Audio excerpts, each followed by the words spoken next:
We are live. Great.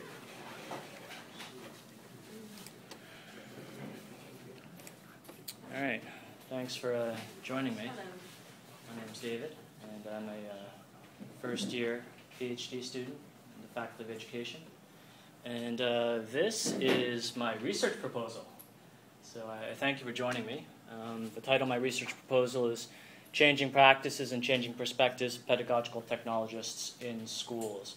What I'll do first is I'll explain my research question, my objectives, then I'll start defining what these things are, because you may not be familiar with maybe some of these terms. And then I'll provide a review of the literature, a catalyst for why I'm doing this stuff, and then I'll go over my research design and methodology, okay? And hopefully that'll take 10 minutes. Let's give it a go. All right. So these are my research questions. The main research question is, how does a pedagogical technologist impact a school's ways of working with and through technology? Again, I'm going to define some of these later on, but I purposely present these to you first. All right? And these are some of the sub-questions that I'll be trying to answer by comparing cases of pedagogical technologists. And these are a few of my deliverables, my objectives, and you can just read those things. I want to explore people, and I want to explore schools. All right? And I think this is important too, developing success criteria for pedagogical technologists in schools. All right, now let's talk about these terms. First of all, what exactly is technology? And we have mental models of what technology is. I think that technology can be any and all ways of doing, even philosophy, language, they are technology. For this study, I find that a bit too broad. A bit too narrow, just tools, like a chair is technology. But again, this is too narrow because there are many ways to use a chair. You can throw a chair, as they're doing in Greece. Right? You can sit on a chair. All right? Now, what Franklin proposes in the real world of technology is technology encompasses a tool and a predisposed way of using that tool. Okay, so all of us can more or less agree that we are sitting at these tables. We're sitting at these tables on chairs. So this is a particular use of technology. All right, and that's the one that I'm carrying into this research. Okay, pedagogical technologist. I created this word. Why? Because this person, this role is new. It's very much not something that's on the landscape. It's emerging, this role in schools. Not in every school, only certain schools. That's why I use this word. When you were listening to Diana Lorillard speaking, she used the pedagogical technologist. She used this word like, I think, some kind of technologist, something. Like at the end of her presentation, she mentioned the pedagogical technologist, but she just used a different term to describe the pedagogical technologist. I'll be very concise. A pedagogical technologist is not a teacher. The pedagogical technologist is a full-time staff member in a school whose primary duty is to support the pedagogical aspect of teaching through IT. So the pedagogical technologist is not a teacher, and the pedagogical technologist is not a technician either. This person is not supporting the technical aspect of teaching through IT, but supporting the pedagogical aspect of teaching through IT. All right? Ways of working with and through technology. I purposely made this a bit broad. Originally, I was thinking about just teaching through technology, what happens in the classroom using technology. But I realized that the pedagogical technologist, in order to improve teaching through technology in a classroom, has to do a lot more to the school than just go into a classroom and fix something. Because again, where you're dealing with complex systems, there are different ways of doing, including professional development, leadership, policy, that need to be changed such that ultimately the teaching in the classroom through technology is improved. All right, so that's why I use this That's what is basically encompassed in ways of working with and through technology. Non-mainstream school. I'm dealing with schools in Hong Kong. There are schools that follow a local curriculum. And then there are schools that do not follow local curriculum. And they also have a lot of flexibility in terms of hiring teachers, in terms of finances, in terms of admitting students. These are non-mainstream schools. Three important types are international schools, private independent schools, and DSS schools in Hong Kong. They are considered non-mainstream compared to government and aided schools in terms of what they can and cannot do. Okay? So those are my definitions. Let me talk about the catalyst. Wow. I didn't know pedagogical technologists existed until maybe the fall of 2010. And I was at this conference called the 21st Century Learning Conference, and this was held at West Island School in Pok Fu Lam nearby. And I met these people, and I'm like, who are you guys? They were not teachers, they were not technicians, they were full-time support staff, pedagogical support staff at these schools. And they came from certain kinds of schools. I mean, this is a bit misleading, but again, they came from certain types of schools. They didn't just come from any random school in Hong Kong. They came from certain schools in Hong Kong. And what's more, it seemed like these people had certain personality types. And that was very, very telling. Because one critical incident, in my understanding, was we were just on a bus. Right? And you know how when you just ride a bus, it's not like you just start talking to people next to you, right? Especially if you don't know them. But this one person, a pedagogical technologist from like Singapore, a non-mainstream school there, was asking about like using e-portfolios, how to best deploy e-portfolios in a certain context. And then all of a sudden, all these people just started chipping in. And that was very special. These people were heretofore strangers, yet they started talking to each other. And I thought that was... There was something about that, right? The individual and the school. Some kind of interplay there. All right, let me scroll out.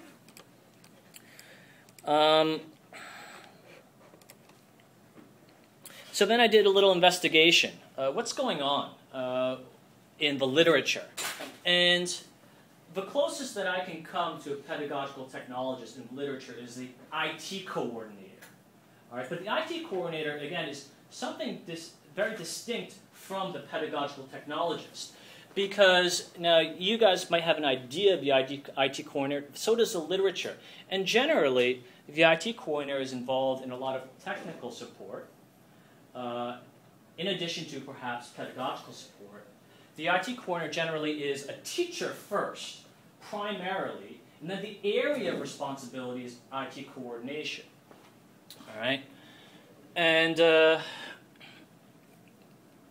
I got that impression from reading these international studies, as well as some 2 local studies in international schools, no less.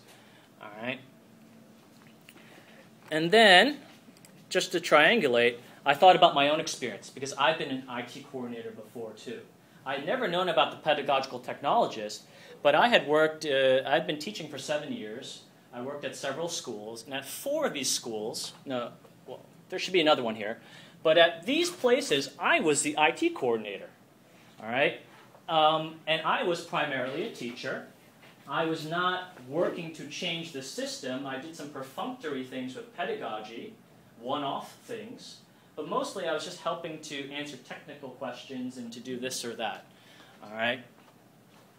So I was like, okay, well, these guys are new. This is very curious. So let me talk about some literature and understanding where are these guys coming from, these pedagogical technologists. And we can frame the pedagogical technologist in terms of where a school is at. Not every school, again, can support a pedagogical technologist. Why? Because schools are going through all different levels of change with regard to technology. Some schools may be, for example, using information technology on a limited basis in a school. It may not even be on their radar. Other schools may say, hey, using technology in the classroom, not only in the classroom, but in the entire school, is going to be a focal point for us. All right? So there are different stages of IT integration, not only in teaching and learning, but just in the school's ways of doing. And there are different frameworks. In fact, there's so many frameworks that basically try to describe this process in terms of stages. All right? And a few things that we can kind of collect from examining these frameworks, I just looked at these four, is that there are different ways to respond to technology. All right? You can embrace it, you can be lukewarm to it, you can reject it. And there are also different types of obstacles. All right? Now, it's not just the people, but it's the ways of doing between the people that can be obstacles. And something that I was thinking about before was, okay, this IT coordinator. Can we envision the IT coordinator as someone who can take you from like this step here to this step? Is this person going to bridge certain stages? Or is the IT coordinator someone who's found only at certain levels, certain stages of IT maturity in a school? All right? And you know, I thought it could be either way, but then I was reading about Nikki Davis, and Nikki Davis wrote in 2008 something really important about school change and using an ecological perspective. And she was writing about IT coordinators as being at a certain stage. So we can say that at a certain stage, and she says when ICT use becomes localized, well, it emerges from localized to become systemic, then we see the emergence, a need for an IT coordinator. So at a certain stage, we can see an IT coordinator emerging. But what she doesn't address is what happens when the school moves to another stage, for example. What happens to the IT coordinator then? I was actually talking to one of these pedagogical technologists at the Chinese International School yesterday. And she posed something very, very curious.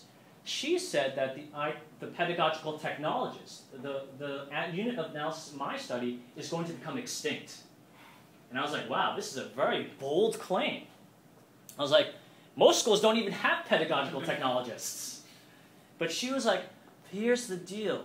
So soon as all of the teachers in the school themselves become innovators and integrators of technology, then you don't need the technologist anymore. The technologist dies. I was like, wow, that is prescient. That requires just like looking far ahead. I mean, she's looking like over here, like beyond. Like right now, all of us, when we think about technology in schools and we're thinking about still IT coordinators, we're still kind of like around here. But she's thinking ahead. Ultimately, you don't need the pedagogical technologist anymore, so as soon as the school is continually evolving and embracing that evolution. So I was like, okay, great. All right. Before I get to my conceptual framework, let's talk about the ecological metaphor. It is a great way to explain change and innovation in schools. All right. And there have been some seminal works by John Frank and again Davis, and Nancy Law and Bob and Alan just wrote a book using the ecological metaphor as well. And it's, again, a good way to understand technology use and innovation. And again, while it's not totally applicable, we can borrow some ideas that schools are comprised of species, teachers, principals, innovative pedagogical practices, traditional pedagogical practices. All right, there are different species, and some are organic, and some are not organic. All right, some can breathe, some cannot breathe. All right.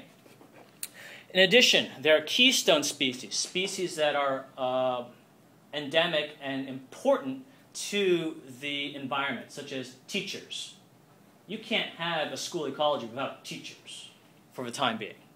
All right, then there are invasive species, such as innovative pedagogical practices. So a lot of in these studies, the innovative pedagogical practice is the invasive species, something new that's coming to replace the traditional species, the traditional pedagogical practice.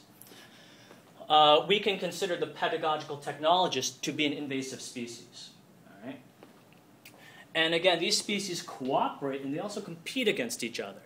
All right? So for example, a pedagogical technologist needs to cooperate with the teachers. So they're cooperating, these species, whereas maybe traditional versus innovative pedagogical practices, these are competing species. They're in interdependent and nested ecologies. A school is more than a school. A school is placed within a community, within a nation, within this world. All right? And they all have, they're permeous, so they can influence each other. What happens in one ecology, one level, can affect another level. And there's carrying capacity in farming. The idea that certain schools, again, can only support certain types of species. So a school that perhaps is very conservative in its ways can only perhaps support traditional pedagogical practice. They can't even support an IT coordinator at this point because all the pedagogical practice is traditional and it's localized. It hasn't been scaled up yet. All right, so there's carrying capacity in schools, in ecologies. And farming. The idea that you can introduce something into an ecology. All right? But that, again, as Nancy Law writes, it's a painstaking process. You have to be very, very careful because in some instances you introduce something to an environment and it dies. You introduce a new colleague to the school, colleague leaves. All right? Okay, let's get to the framework. This is my conceptual framework. This is a two-tier nested ecology. There is a global ecology, and then there's a school ecology. I created these two ecologies, and this is specific for non-mainstream schools in Hong Kong. Why? Because Hong Kong is not a state. No, Hong Kong is a state, but it's not a nation.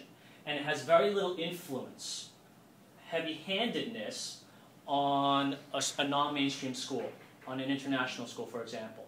The international school has a lot of power, a lot of flexibility. Right? The government's, in fact, just a minor player, all right, compared to its role in aided in government schools. And we can see that the people in the schools, including the teachers and maybe the parents and the students and everyone, they tend to have more of a global outlook. They come from abroad. They come from the nations. They don't necessarily come from Hong Kong. That's why I don't include a Hong Kong ecology. All right? Okay, so we can see different kinds of species at the global level. These are institutions. The state, you see businesses, professional organizations, educational institutions, the community. They affect this school, which is also a species in the globe. So we can see at the global level we have institutional species. Now, within the school, I include biotic species and abiotic species. Biotic species, principal parents, these guys, and the pedagogical technologist. All right, this is one biotic species within the school. And then environing them are the abiotic species, the ways of doing in a school. And the ones that I think are important for this study include professional development, and what else do we have here? Teaching through IT, relationships, shared vision. And I culled these from the literature on school change through technology, policies, infrastructure, and leadership. Okay, so I consider these abiotic species. And they work with the biotic species, including pedagogical technologists, and in some, you get a school. All right? Now, what else interests me besides these species at the global and school levels is the individual himself, all right, the pedagogical technologist. How does this guy influence the school's ways of doing through technology just because of who the person is, all right, regardless of the environment? So I was looking at certain indicators, and I took this from a lot of instructional designer literature because there really isn't a lot of literature on personalities, cases of IT coordinators or instructional designers. So I had to read a lot about who these people are, and I developed these internal indicators of how the pedagogical technologist impacts a school's ways of doing, including disposition, professional role, philosophy, values, beliefs, and assumptions, professional experience, goals, and vision, and of course, most importantly, TPAC, all right, technological, pedagogical, and content knowledge. So, in sum, this is how I understand how the pedagogical technologist, because of these things, because of the interaction between the pedagogical technologist and these species, ultimately impacts these ways of working with and through technology. That's my research question. Okay, let me quickly move. Okay, research design and methodology. This is going to be qualitative research, case study research.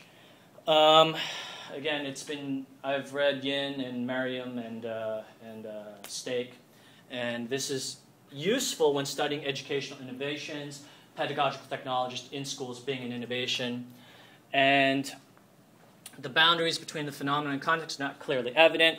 That's right. You can't necessarily study the pedagogical technologist in a vacuum, right? As we established, definitely very context-specific for the emergence of this kind of role. Descriptive and heuristic. Okay. Multiple case studies. I consider them instrumental. That is, the sum of all of these case studies can provide a means to support a theory about pedagogical technologists. Replication logic. We can consider each of these cases in my research a separate experiment to support the theory. Analytical generalization versus statistical generalization. I have 4 cases. I cannot make a generalization about a population or a universe. I cannot. Right? It's not statistical generalization, but what multiple case studies and qualitative research are good for is analytical generalization, again, supporting theory building. Okay? Sampling, opportunity for learning. I have 4 guys. Curiously, one of them dropped out, but thankfully I met another one yesterday. All right. Curiously, but one of the schools I wanted to study, in fact, are not, let me say, how do I explain this? The pedagogical technologist in the school has left, but the school is choosing not to replace the pedagogical technologist. So I was like, okay, I cannot study this school anymore. But I did find someone else to study. All right, balance with variety. I have some people who are insiders in the school, some people who are outsiders in the school, some people who are in charge of just one section, primary section, someone who's in charge of both sections, primary and secondary section. Hopefully I can get the guy in the ESF who's in charge of several schools. So there's balance with variety, just minor adjustments in each experiment. All right? And the schools, likewise, they are non-mainstream schools. So on the one hand, they may face similar environments. I mean, these schools big in Hong Kong, maybe their community might be similar, the people they deal with might be similar, yet there's still difference in the way schools do things. Some might be like Chinese International, using a very unique Chinese and English approach to education. It might be German-Swiss, where you have a German stream and like an international stream. So there's some differences in these schools as well. Okay. Data collection, methods, instrumentation. I'm going to be interviewing these guys. I'm going to be observing them at work. I'm going to be interviewing principals and colleagues. I'm going to be observing lessons and taking field notes, taking photographs, and reviewing documents. Finally, I'm going to take a grounded approach to analyzing this data. Types of validity. I'm going to, of course, be comparing the data that I have within each case to make sure that there is some kind of consensus meaning in the data, and then between multiple cases to make sure, again, that it supports one theory. And I think that's about it. Yeah, that's it. Wow. Great. Any questions?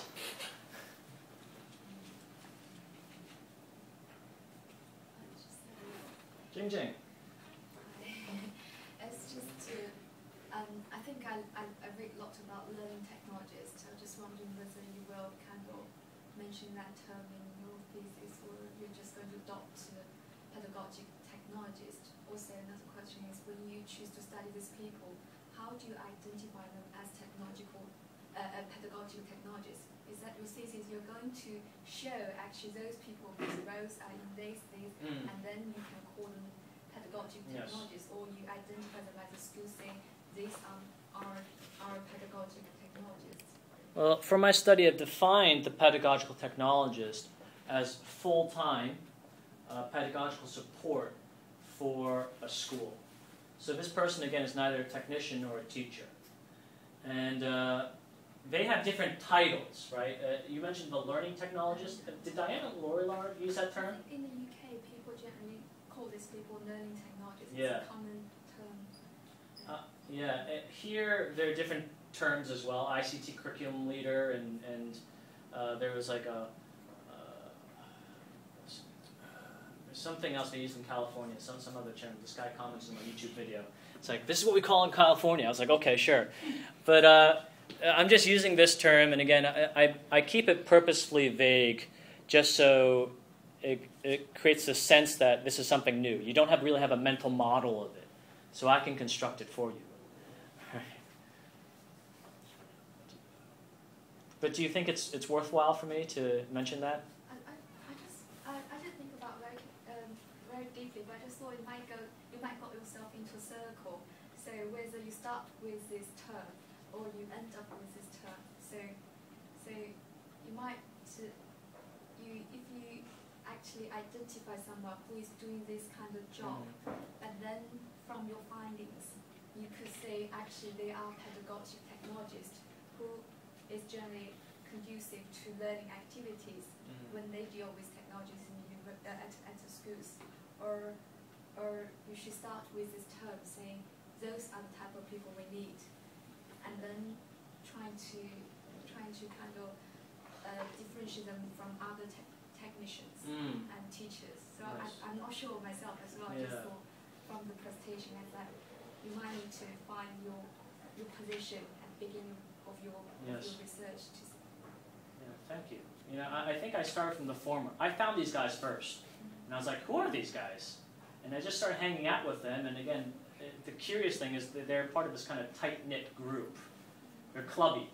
And I was like, okay, so who are these guys? These guys are special. And I was like, okay, what do they have in common? And once I figured out what do they have in common, then I was like, okay, now we have grounds for something special, some kind of research. These are special ones. In their context and who these people are to be successful in where they are as well. Any other questions? Cool. Thanks, guys.